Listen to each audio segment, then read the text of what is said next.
Merci, Monsieur le Président. Je remplace professeur Barakat qui n'a pas pu être là aujourd'hui parce qu'elle est en mission pour vous présenter aujourd'hui l'ictère néonatal. Donc, comme vous le savez, l'ictère, c'est la coloration jaune qui est due à l'accumulation du produit de dégradation de l'hémoglobine, qui est la bilirubine. Et donc, on distingue en fonction de l'âge de l'apparition, soit l'ictère précoce, soit l'ictère tardif, soit l'ictère prolongé quand il se prolonge au-delà des délais de l'ictère physiologique.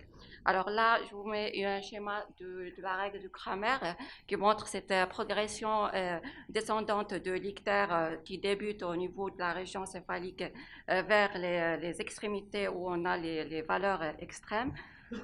Et sur le plan épidémiologique, on savait, l'ictère est très fréquent en période néonatale, beaucoup plus fréquent vu l'hémolyse physiologique, et donc on représente 60% chez les nouveau-nés à terme, et encore plus fréquent chez les prématurés. Alors que pour l'incidence de l'ictère néonatal, il est encore plus rare, de moins de 1% de l'ictère néonatal.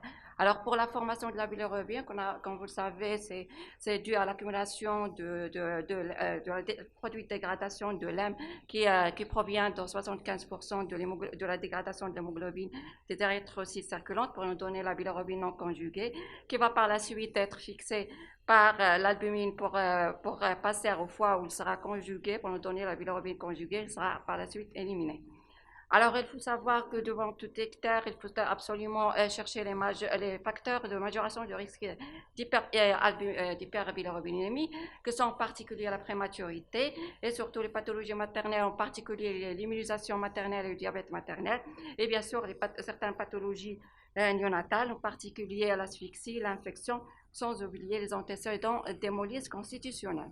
Alors ici, je vous ai mis un tableau qui concerne les principales étiologies de l'ictère néonatal en fonction de l'âge d'apparition. Quand il est précoce à moins de 48 heures pour l'ictère à bilirubine non conjuguée, c'est surtout, il faut chercher les incompatibilités Rhesus-ABO et bien sûr les infections sévères. En cas d'ictère plus prolongé, c'est surtout, il ne faut pas passer à côté de l'hypothyroïdie tant qu'on n'a pas encore la généralisation du dépistage néonatal de l'hypothyroïdie. Et bien sûr, les causes d'élimination à garder en dernier, qui sont l'ictère physiologique le plus fréquent et l'ictère au lait de femme. Pour l'ictère à bilirubine conjuguée, surtout, il faut d'abord éliminer l'atrésie des voies biliaires. Donc, un mot sur l'ictère cholestatique, qui est moins fréquent, mais il est toujours pathologique, vu le risque surtout de la progression vers la cirrhose du foie si on retarde à rechercher l'étiologie et à la prendre en charge. Donc là, on a dit les étiologies, c'est surtout l'atrésie du voie biliaire. Il faut savoir, même une échographie hépatique normale n'élimine jamais l'atrésie du voie biliaire. Sinon, il y a les autres causes, en particulier les infections, les maladies métaboliques et syndromiques, en particulier le syndrome d'Alagille. Alors, je passe au dépistage de l'ictère néonatal en maternité qui doit être universel concernant tous les nouveau-nés. Eh bien, il doit être absolument intégré aux soins courants et aux soins habituels, qui doit commencer bien sûr par l'évaluation visuelle de l'ictère à chaque occasion, bien dès le début de l'examen clinique, mais qui sujette de variabilité individuelle de quantification de l'intensité. Alors, ce repérage doit être encore plus intense et précoce, surtout chez les nouveau-nés avec facteur de risque majeur d'hyperbilirubinémie. Et bien sûr, une fois on a visualisé l'ictère, il faut absolument se renseigner sur l'âge d'apparition, sur l'existence des facteurs de risque et bien sûr la coloration des selles, sans oublier bien sûr les signes de gravité, à savoir l'ictère s'il existe au niveau palmoplantaire et bien sûr les signes d'infection et les signes neurologiques. Alors, une fois on a dépisté cliniquement cet ictère, il faut absolument le quantifier, son intensité. C'est possible par la bilirubine transcutanée, sinon, en l'absence de disponibilité, par le dosage sanguin de la bilirubine. Alors, je commence par la bilirubimètre transcutanée, qui est en fait un bon moyen de dépistage, mais ne remplace jamais la bilirubine sanguine. Il y a deux appareils qui ont actuellement montré leur efficacité, bien qu'il existe des limites, en particulier la nécessité d'étalonnage journalier et surtout l'interférence avec la mélanine en cas de peau foncée. Et bien sûr, chez les nouveau-nés qui sont sous photothérapie, il faut attendre 24 heures pour le réaliser. Alors sinon, c'est le dosage sanguin de la bilirubine qui est le paramètre de référence. Et donc, les résultats doivent être toujours obtenus dans les 6 heures, sinon encore plus précocement dans les 2 heures en cas d'ictère très précoce. Alors, après, il faut savoir que la bilirubine doit être toujours interprétée en fonction des courbes d'indication thérapeutique. Sinon, après la réalisation du bilirubine sanguine totale, il faut bien sûr un autre bilan. Tout d'abord, la bilirubine directe pour ne pas méconnaître la cholestase, mais également les autres bilans, à savoir la numération formule, la recherche d'hémolyse, mais également pour l'étude des autres lignées, le groupage sanguin, le test de Combs, et bien sûr, en fonction du contexte, les marqueurs d'infection, voire même un bilan d'hémolyse. Et il ne faut pas oublier, bien sûr, en cas d'ictère d'installation tardive, ne pas éliminer l'infection urinaire et l'hypothyroïdie. Alors ici, un algorithme qui représente ce dépistage de l'ictère néonatal, qui est basé sur, bien sûr, la recherche visuelle de l'ictère, sinon par la bilirubine transcutanée, et bien sûr la recherche des facteurs de risque. Et en fonction de la recherche de ces facteurs-là, si jamais l'ictère est présent et visible, bien sûr, la quantification va se faire par le dosage de la bilirubine sanguine, et sinon le malade il sera encore suivi par les soins habituels en maternité. Alors le dosage de la bilirubine, il faut savoir, il faut toujours interpréter en fonction de l'âge gestationnel, mais également le poids et l'âge postnatal, et ce qui va nous permettre bien sûr de choisir et porter le choix sur une des indications thérapeutiques.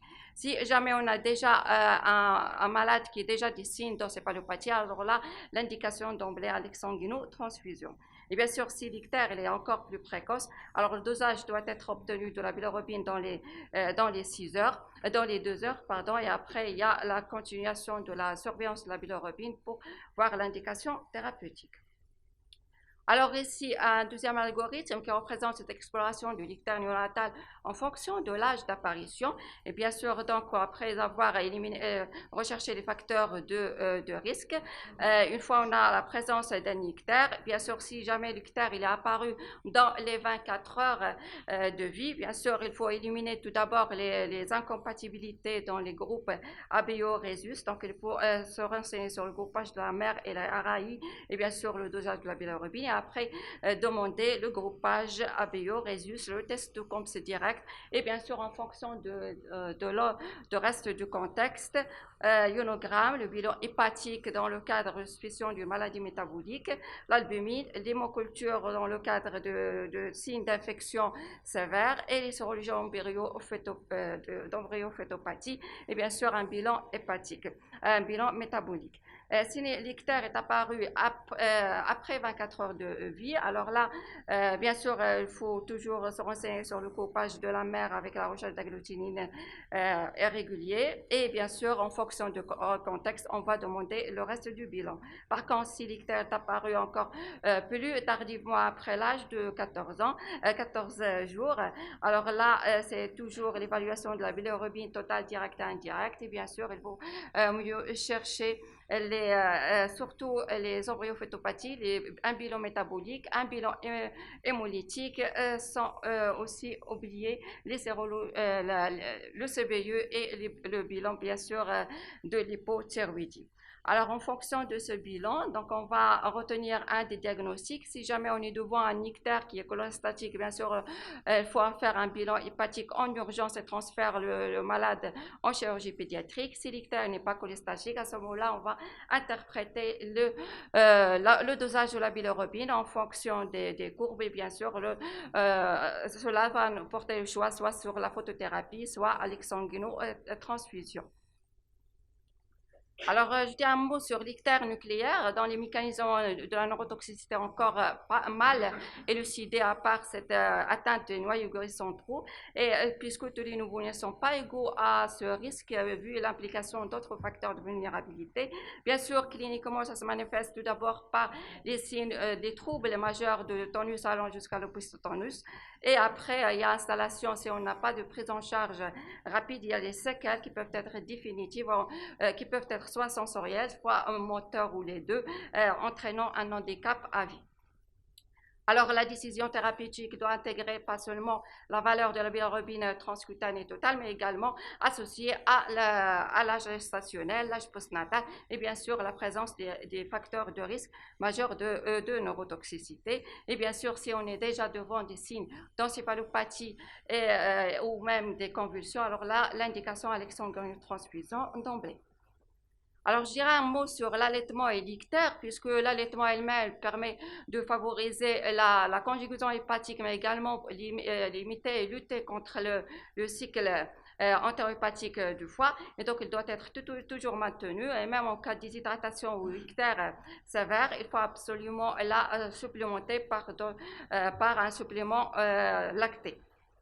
Alors, je passe au traitement de l'ictère à bilirubine indirecte, qui est basé principalement sur la photothérapie, qui reste encore la principale modalité thérapeutique qui a permis en fait de reculer les indications de l'exsanguinotransfusion. Et dans l'efficacité, il est jugé surtout sur la diminution de la bilirubine non conjuguée circulante de plus de 20 mg par litre après 4 à 6 heures. Alors, on distingue soit la photothérapie intensive, soit la photothérapie conventionnelle, en fonction de l'intensité de la lumineuse et également en fonction de la surface cutanée exposée. Alors, ici, la courbe de référence de la prise en charge de l'ictère par photothérapie qui dépend en fait de le taux de la bilirubine totale sans soustraire la bilirubine conjuguée et bien sûr en fonction de l'âge de nouveau-né en heures puis en jours. Alors, la durée de l'exposition, elle est variable. Habituellement, c'est 6 heures d'exposition, mais on peut faire des séances plus courtes pour respecter le rythme du TT, voire même des séances encore plus continues en cas d'hyperbilirubinémie très sévère.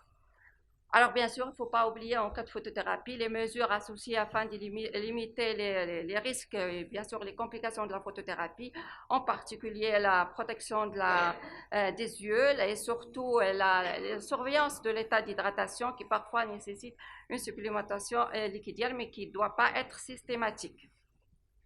Alors ici, un algorithme sur le traitement par la photothérapie qui est basé surtout sur la progression du taux de la bilirubine. Quand il augmente rapidement de 5 mg par litre par heure, alors à ce moment-là, c'est l'indication de photothérapie qui est continue, sans bien sûr interrompre l'allaitement qu'on peut faire des perfusions à ce moment-là ou bien une entérale complète avec tout le temps une surveillance de l'état d'hydratation par le poids et la diurèse. Bien sûr, la progression de cette photothérapie continue doit se faire surtout par la surveillance du taux de bilirubine, l'interpréter en fonction des courbes et en fonction de l'évolution de cette bilirubine. On peut soit continuer la photothérapie, soit continue, soit passer à la photothérapie discontinue si jamais on a un taux de bilirubine qui progresse moins que 5 mg par litre par heure.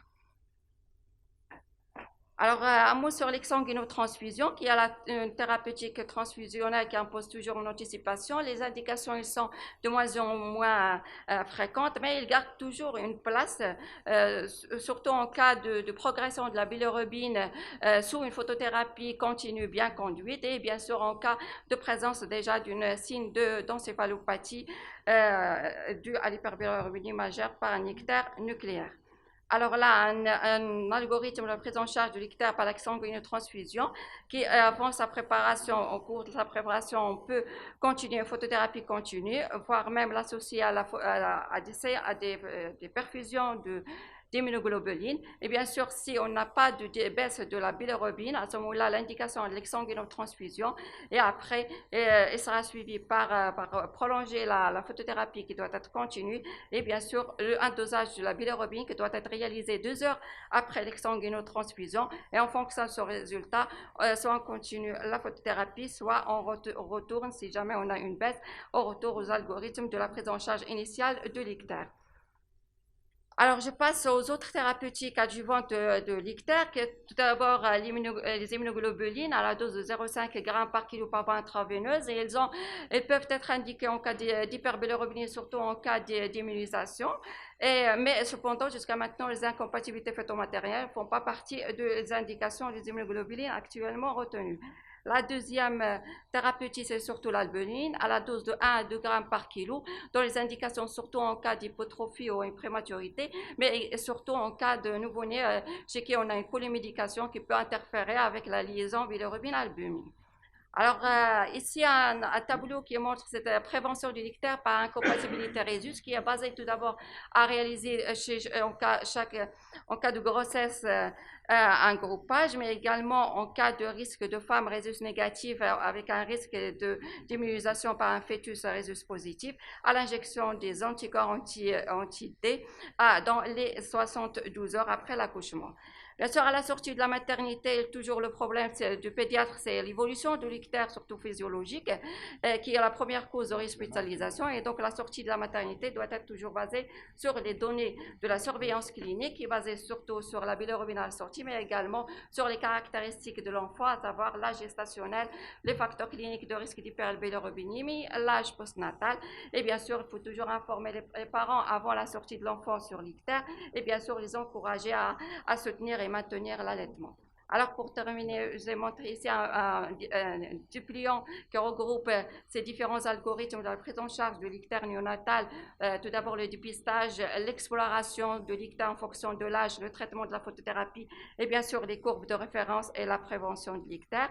Et pour terminer, le dépistage de l'ictère au lieu d'accouchement en maternité doit être toujours systématique et généralisé en portant une vigilance accrue sur les facteurs de risque d'hyperbilirubinémie sévère et bien sûr ne pas tomber dans le piège des explications faciles qui doivent être toujours éliminées après avoir retenues après avoir éliminé les urgences traitables et bien sûr la prévention de l'ictère est basée tout d'abord sur le groupage des femmes en pré-nuptial ou plus tard à la première consultation. Et merci pour votre attention.